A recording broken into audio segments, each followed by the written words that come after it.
יש את הבריזה של אילת והכנרת. אז אם אתה מרגיש שחם, תתארגן על אוטו ועל בגד ים. אין עוד קיץ כזה במדינה אחרת. אז בוא נשים את כל הבעיות בצד, ביחד נלמד אותם אחד אחד, שמה שמדבר אל הישראלים זה בסה עם סלסולים.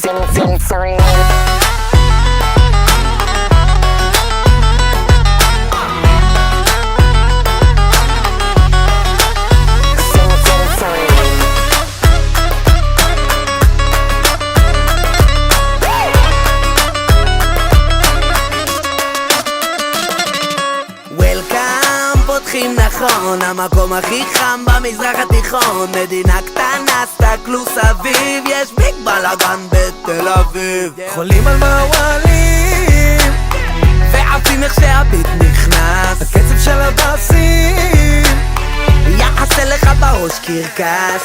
ועד מתי באמצע המדבר לא צריך עוד שום דבר, אז אני שם. אין לנו אידיזה, אין הרבה בוויזה, אבל יש את הבריזה של אילת והכנרת. אז אם אתה מרגיש שחם, תתארגן על אוטו ועל בגד ים.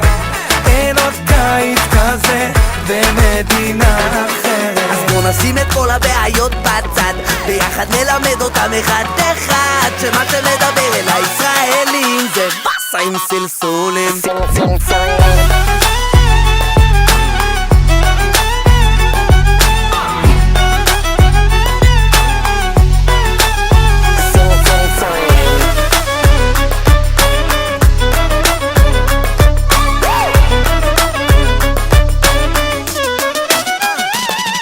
הבנות פה, אין על הבנות פה, כל אחת בצבע בונה איזה שזופות פה. כמה זה שותות פה, כמה הן שותות פה, עולות המעלות אז הבנות עולות לאוטו. מהחול של הנגב ועד החרמון, ככה זה בארץ, ככה זה בציון. כל שבת בדשא על האצטדיון, ככה זה בארץ, ככה זה בציון. אלכוהול מרוסיה, אוכל מרוקאי, כינור אשכנזים, טיפה טינה ניי ניי.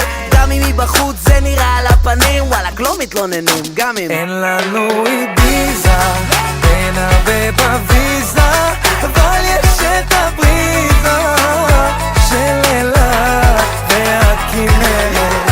אז אם אתה מרגיש שחם, תתארגן על אוטו ועל בגד ים. אין עוד קיץ כזה במדינה אחרת. אז בוא נשים את כל הבעיות בצד, ביחד נלמד אותם אחד אחד, שמה שמדבר אל הישראלים זה בסה עם סלסולים.